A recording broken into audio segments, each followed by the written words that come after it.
ഉപ്പിലിട്ട് ലൂപിക്കാൻ ഭയങ്കര ടേസ്റ്റ് ആണല്ലേ. അപ്പോൾ അത് അച്ചാറാക്കിയാലോ? അടിപൊളി ടേസ്റ്റാണ്, ഒരു രക്ഷയുണ്ടാവില്ല. അപ്പം നമുക്ക് ഓൾറെഡി ഉപ്പിലിട്ട് വെച്ച് ലൂപിക്കുക.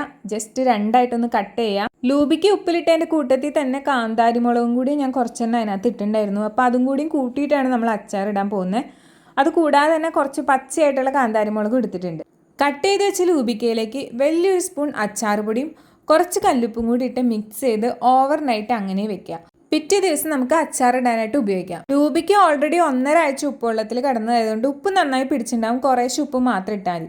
നമ്മൾ ഉണ്ടാക്കാൻ പോകുന്ന അച്ചാർ സാധാരണ വെളിച്ചെണ്ണയിലാണ് ഉണ്ടാക്കുന്നത്. നോർമലി നല്ലെണ്ണയിലാണ് അച്ചാറുകൾ ഉണ്ടാക്കുക. പക്ഷെ നമുക്ക് അതിൻ്റെ ടേസ്റ്റ് അത്ര ഇഷ്ടമില്ലാത്തതുകൊണ്ട് നോർമൽ വെളിച്ചെണ്ണയാണ് എടുത്തേക്കുന്നത്.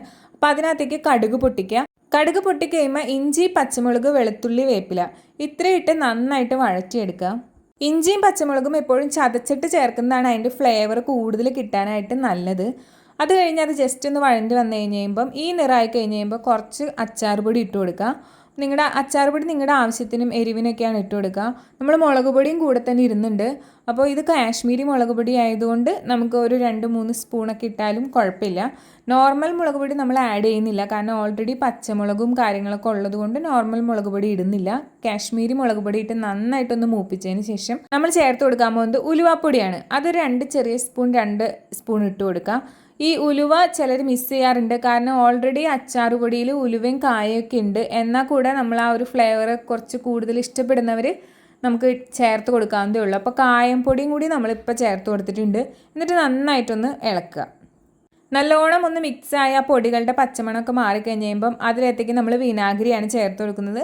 വളരെ ചെറിയ അളവിൽ മാത്രമാണ് വിനാഗിരി ചേർക്കുന്നുള്ളൂ, കാരണം ലൂബിക്കയ്ക്ക് ഓൾറെഡി പുളിയൊക്കെ ഉണ്ടല്ലോ. അപ്പോൾ നമ്മൾ വിനാഗിരി ചേർത്തിട്ട് ഒന്ന് ജസ്റ്റ് ഒന്ന് തിളപ്പിക്കുക. തിളപ്പിച്ചതിന് ശേഷം ഈ വിനാഗിരി ഒഴിച്ചതിൻ്റെ ആ പുളി ഒന്ന് ബാലൻസ് ചെയ്യാൻ ആവശ്യത്തിന് ഉപ്പിട്ട് കൊടുക്കുക. നല്ലപോലെ ഇളക്കുക. പിന്നെ നമ്മൾ വീട്ടിലെപ്പോഴും അച്ചാർ ഉണ്ടാക്കുമ്പോൾ ഉപ്പും ഇടുന്ന പോലെ തന്നെ കുറച്ച് അളവിൽ പഞ്ചസാരയും കൂടി ചേർത്ത് കൊടുക്കും. എന്തോ അമ്മ ഉണ്ടാക്കുന്ന അച്ചാറിൻ്റെ ആ ഒരു മധുരവും പുളിയും എരിവും കൂടെ വരുമ്പോഴുള്ള ടേസ്റ്റാണ് നമുക്ക് എല്ലാവർക്കും ഇഷ്ടം. അപ്പോൾ അത് ഒരു ടിപ്പാണ് കേട്ടോ. എല്ലാ അച്ചാർ ഉണ്ടാക്കുമ്പോൾ കുറച്ചൊരു പഞ്ചസാര ചേർക്കുവാണെങ്കിൽ ആ ഒരു എരിവും പുളിയൊക്കെ ഒന്ന് ബാലൻസ് ചെയ്യാനായിട്ട് ഹെൽപ്പ് ചെയ്യും. അപ്പോൾ ഇനിയാണ് നമ്മുടെ താരത്തിൻ്റെ എൻട്രി. നല്ലോണം ഉപ്പും മുളകൊക്കെ പിടിച്ച് നമ്മുടെ ലൂബിക്ക അതിനകത്തോട്ട് ചേർത്ത് കൊടുക്കുക. എന്നിട്ട് നല്ലോണം മിക്സ് ചെയ്യുക. ഒരു 2 മിനിറ്റ് മാത്രം ആ തീയിൽ അങ്ങനെ സിമ്മിൽ വെച്ചിട്ടൊന്ന് ഇളക്കിയെടുക്കുക. ഇത്രേ ഉള്ളൂ. മുകളിലേക്ക് എണ്ണയൊക്കെ തെളിഞ്ഞ് വരുമ്പം നമ്മൾ തീ ഓഫ് ചെയ്യുക. നമ്മുടെ അടിപൊളി ടേസ്റ്റ് ആയിട്ടുള്ള അച്ചാർ റെഡിയായി. അപ്പോൾ റെസിപ്പി നിങ്ങൾക്ക് ഇഷ്ടപ്പെട്ടാൽ തീർച്ചയായിട്ടും ഒന്ന് ട്രൈ ചെയ്ത് നോക്കണേ.